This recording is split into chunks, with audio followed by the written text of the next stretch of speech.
Hi Leo, this is Amanda Nardozzi. Thanks for joining me here. This reading is going to be for May 13th to May 19th. If this resonates with you in any way, at any point, go ahead, like and subscribe. I post weeklies, at collectives, I do pick-a-cards in between sometimes, and I do have a poll coming up about the third eye, so we're going to focus specifically on whatever you guys pick, and then that'll come out, and I'm really excited about that.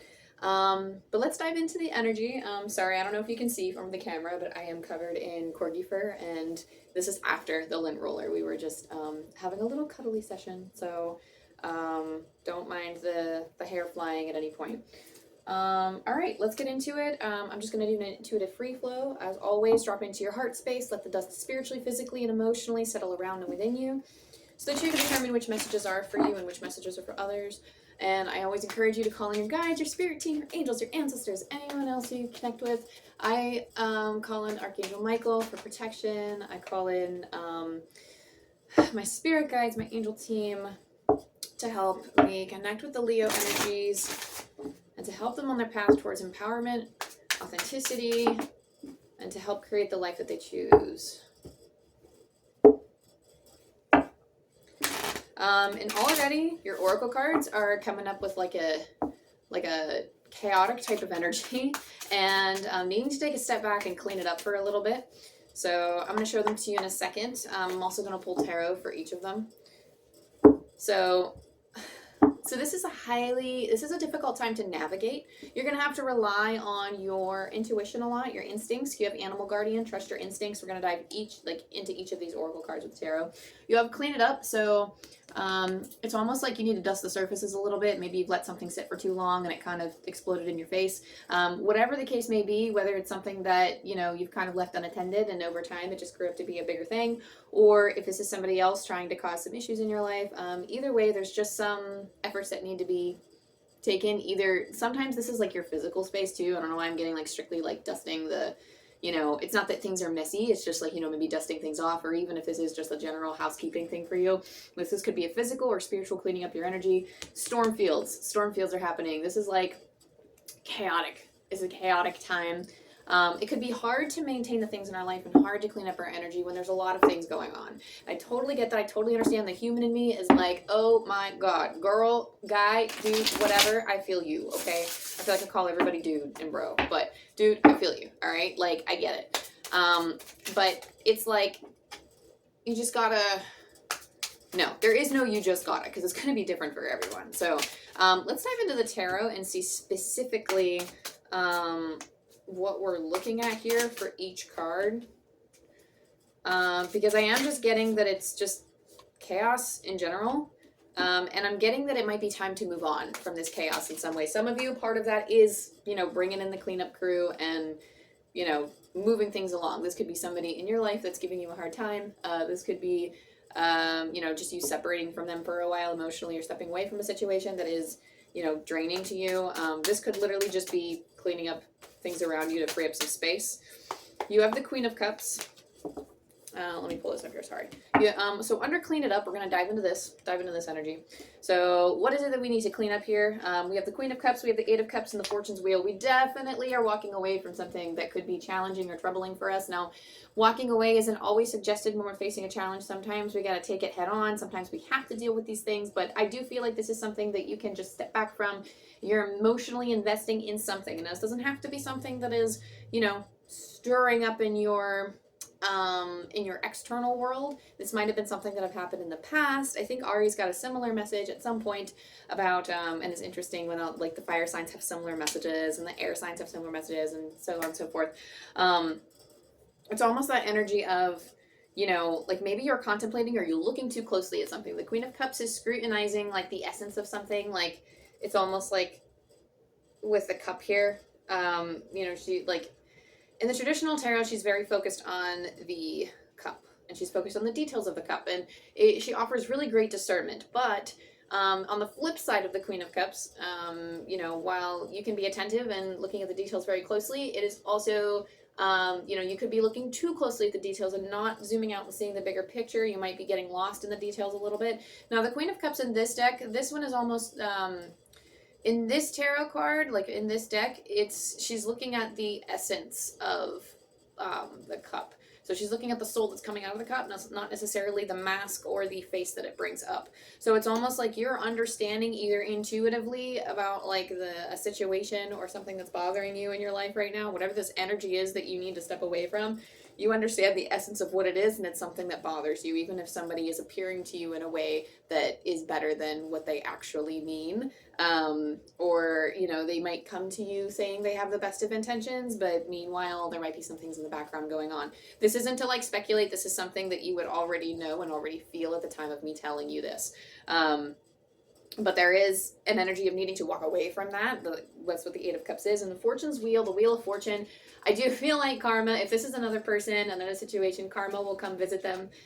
So it's not something you have to worry about. This isn't a justice thing, just to satisfy our human need for, you know, things to be fair. Like sometimes I'm just like, you know what? I hope you get what you deserve in life. And that's not like, you know, I mean, like, even if you misunderstand a situation or you don't know, this is something that me and one of my friends like to say whenever, you know, we feel someone's wronged us. And even from their perspective, it might seem, you know, it might seem like the right thing to do for them, but they might not even realize they're stepping on us or something. And, you know, even if we're vocal about it, but situations can be complicated. And so what we like to say is, you know, I hope you get what you deserve, because, you know, you don't want to wish like awful things on a person if, you know, like to a degree in which, you know, you feel like they don't deserve it. So it will be out of our hands, like, you know, let God do it, you know, let spirit, universe, source, whatever, take care of it. Because I do feel like, you know, soul growth is visiting them now and at many points in their journey, right? So that being said, it's also just like this cautions against feeding the energy. So if there is energy around you, Fortune's Wheel talks about, you know, the energy that we put in is the energy that we get out. So if we are putting anxiety and fear and, you know, more issues or upsets into a situation, sometimes that's all we get back, and that's not, I'm hearing like settle it down. So some of you could be revisiting the past, and like, or you could be like plagued with like old thought patterns or something that's like mucking up your energy, and that's something that you would need to step away from because you're looking too close to the details and not the overall soul moment, soul growth, you know, where you're headed. Like you're not really looking at the sunshine, you're looking at the shadows that have been in our past, you know, or like the shadows that you might currently have to deal with when it's only like a situational thing and you know it's temporary. Those types of things, right? That being said, you have storm field. So there does feel like there's some type of external storm brewing. And that's why I do, like, it's just heavily implicated in the reading that this is an external thing. Even if it's something that you are throwing up there, it's almost like there are judgments being thrown your way or something. But either way, there are storm fields happening, and it does feel kind of like a tornado. But when I always say that there is, this could be good. It does seem like things are hectic right now, but this is very fast. This card, when this happens, these external events, it's almost like this storm will pass. The eye of the storm will visit you if you're right in the middle. There will be like a calm type of thing. You know, we all sense that calm before the storm, and then when the tornado comes, we get to the eye of the storm, and this is purely symbolic, of course. Please don't actually go to tornado, but like in the eye of the storm, in the eye of a tornado, it is very calm. If you get caught in the eye of a tornado, like you don't get swept away. But of course, you know, the tornado would have to land like right on you. But anyway, we're not going to get into specifics of a freaking tornado. But basically, it does destroy everything in its path, basically. But that middle, the eye of the tornado, is usually pretty calm. And they're fast. So like this storm that's coming, it's very quick. It goes boom. It goes boom. Just like that. Sorry, I'm like eyeing my dog because it looks like he's about to see something and alert me, even though we're well aware the street is very popular for passerbys. Five of Pentacles here. Five of Pentacles indicates something that, again, like the Five of Pentacles in this deck is leaving something behind. You see how they're walking away from something? They're walking from a barren landscape. That's almost something you have to do. It's almost like you have to leave something behind you. This is feeling trapped in a situation, and then in this deck, it's doing something about it. It's saying, okay, well, I don't like the way that this person is treating me. I don't like the way that the situation feels to me. I value what I have to offer. I value what I can bring to the table. So I'm honoring that and moving away. The Ten of Swords, it's a painful end, but it's recognizing the end that has to occur. Ooh, sorry, my dog jumped on the couch, so that's why the camera's a little wobbly. So the Ten of Swords is putting an end to something. It's like you are the only survivor out of everyone, and you're going off to venture to other lands, because it's almost like, it's not like everybody else around you dies or something. Like, it's a purely symbolic thing of recognizing that you've outgrown something, and you're like, okay, the 10 indicates a closure of sorts because it's at the end of the tarot. So you're like, nope, I'm shutting the door on this and I'm moving on. And the sun is, you're walking towards the sun. You're walking towards the sun, you're heading out of stormy fields, and you're choosing not to be here anymore. So notice that, you know, in the Five of Pentacles, you get a really cloudy, foggy area, and then with the Ten of Swords, you have a lightning storm in the background. So through these endings, you are entering into the sun. So I look at it as a trajectory of, as you are leaving, as you are like saying your goodbyes, or as you are separating from this old self of yours that keeps swirling up this energy, or saying goodbye to certain people that are causing this energy. It's almost like the sun settles and you're entering greener fields where sunflowers can actually grow. You're not always on your feet. You're not constantly alert. You're not constantly anxious. You're trying to head towards a life that the sun is shining, you know? And this does, when the sun is introduced in a reading, it does offer a great deal of positivity and optimism. And like, even now as I say that, the sun is shining stronger when it was just really cloudy earlier. So it's almost like it does feel better. It uplifts you a little bit more. And that's kind of a time that you're working towards, you know, that's a time that you're working towards, right? Or that's an area of life that you're working towards, is getting to that sunny part of it. Right? And then the animal guardian is trust your instincts to navigate this at this time. You have the Four of Swords here, and the Four of Swords indicates needing to take a step back, as we have said earlier. So needing to take a step back, you know, fall into contemplation. Some of you need to work through the habits that you're churning over in your mind. And some of you are also like, you know, you need to take a step back because you need to tune in to figure out, how am I feeding the drama right now? Or how am I feeding this energy? How am I like what types of things do I need to not focus on anymore in order to live my best life? What types of things do I need to step away from? And some of you just need to rest. You need to rest and get grounded back in yourself so that you can connect with how you feel. Because our intuition passes through our bodies. And if we're not in tune with our bodies, it's way harder to connect with our intuition because we feel it in our bodies. Some of us feel it. Some of us clairaudiently hear it. But either way, getting in touch with your physical body this is why they say, like, to do psychic work, you need to be grounded. To do mediumship, you need to stay grounded, right? So getting grounded will help you connect with the body and help to listen to your intuition better so you can navigate this storm as you are closing out the chapter and leaving it behind. The universe is seeing possibilities. This is basically the world in the traditional tarot. This is completion. This is the end of, like, I don't know. I just see completion cards. Like, I see walking away, completion. I mean, like, the fact that you have the Eight of Cups, which is walking away. This is in a line, I'm seeing. You're walking away. The Ten of Swords is literally closing. I'm hearing, like, closing the door, closing the gap here. And then you have the universe. Closing the gap as in, like, you're already thinking about the exit. You're already thinking about leaving the situation or energy. Just close the gap quicker because you already know what you're going to do. It's just a matter of getting it over with. Like, nip that in the bud, bite the bullet. Ten of Swords is closing it out, and then the universe is being able to see opportunity beyond that, and it is the end of the major arcana. It is another completion card. So I find it crazy that you have like all of this energy lined up in a row. And it almost seems like right now in the present moment, you're just dealing, because this is the center of your reading, the Ten of Swords, you're dealing with, you know, the separation, right?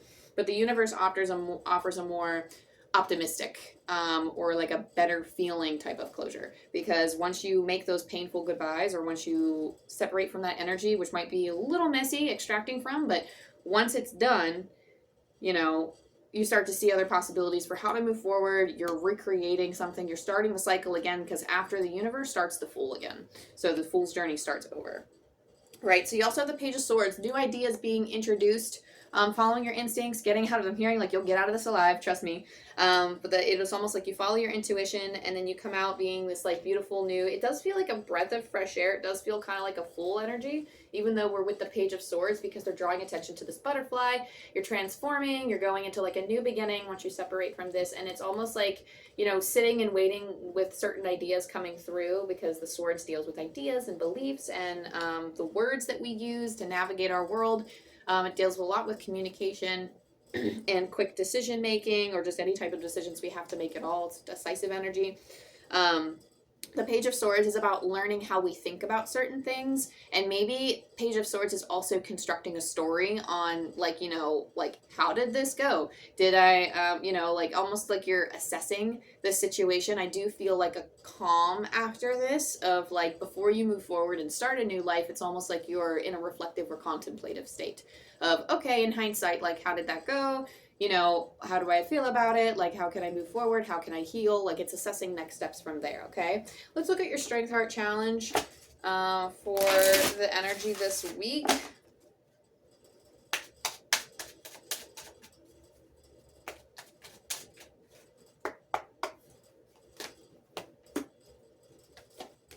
So your strength is harmony and resolution. This is something you already know it's going to be around the corner, especially when you make moves to separate from this energy. So just expect a conclusion, expect something to be brought into harmony. This card comes up when you're recognizing that angels, and if you don't know this, angels are reassuring you when this card comes up that they are trying to bring golden light energies of healing and harmony and just conclusion to the situation, okay, to help simmer down the energies, to help find peace, just so they can like navigate the rest of their life, because I feel like this is only temporary. It doesn't feel like I'm hearing like squawking, like the word squawking, like it just feels like a lot of squawking, right? Now it's coming up from within. This is a strength, so this is something that you already know is happening. It's already like you feel supported, or it's like this is just the reassurance that you are supported. What's coming up from the heart right now is Mother, Father, God. So this card is that connection. This could be a connection with your family. That's interesting that this card comes up because it's Mother's Day by the time I'm recording this and when it's posted. So Mother, Father, God could be like your connection quite literally with your father and your mother, but this is more speaking about your divine father and mother. This is your divine connection, your understanding that we are all interconnected, that we're all on our own soul growth and journey. So it helps us forgive and understand the energies that are engaging with our life a lot better. We don't have to deal with it. We don't have to sort through it when we are understanding and forgiving. That's not being a doormat. That's not letting other people walk on us, but that forgiveness and understanding is very powerful to recognize what is serving our energy and what people are working on. I'm hearing like your situation is like a dime a dozen. So it's something that other people have experienced before. It's something that other people have had to say goodbye. You are not a terrible person by walking away from this. Do not feel guilty. You know, it doesn't really matter the circumstances. If it doesn't make you feel aligned, trust your gut. I'm hearing like trust your gut on it. Trust your gut, trust your gut. You know what to do. Just trust it. The challenge here is doing the work, actively taking the steps to separate, actively taking the steps to shut this door. Just shut the door. That's all I can say to you, Leo, is just shut the door. Shut the door on this energy. It's not good for you. You already know that. You're already feeling it and sensing it. You know what to do. But as I said, like, I just keep hearing, trust yourself, trust yourself, trust your gut, trust your gut. And right here, trust your intuitions. Animal guardians, animals trust their primal instincts. If somebody doesn't feel right, dogs typically growl at them. Cats don't like them. Cats just generally don't like people, depending on the cat. Some cats are very affectionate. And they get a bad rep, honestly, cats. I love cats. But it's almost like animals have that gut instinct. And that's almost what Spirit is saying. I mean, we are animals too. Like, we are mammals too. It's just, you know, we have those instincts just like animals do. Just rely on them. Accept them. Right? You also have 200 even. One from Angel Numbers by Kyle Gray. And I always read these messages twice. So let's pull up 200 and see what we got going on for you, Leo. Any lasting messages for our Leo collective? You are here to make a difference in the hearts of many. You are a gift to the world. God has your back. One more time. You are here to make a difference in the hearts of many. You are a gift to the world. God has your back. And you can't do that in this situation. You can't do that when you have other energy bringing you down, and this is what you are fighting to change. This is what you are moving towards. Just understand that you are being supported in making this change. That's the biggest thing that's coming through with that. That being said, I hope this resonated in some way. If it did, again, like and subscribe and all the things. It really helps the channel grow and it helps keep me doing what I love. And I think that's everything. Check out links for personal readings and learning tarot down below. I'm very excited to be bringing these things to you, and also keep an eye out for the poll of the next pick a card reading. So that being said, I love you, I love you, I love you, and I'll see you next time. Bye.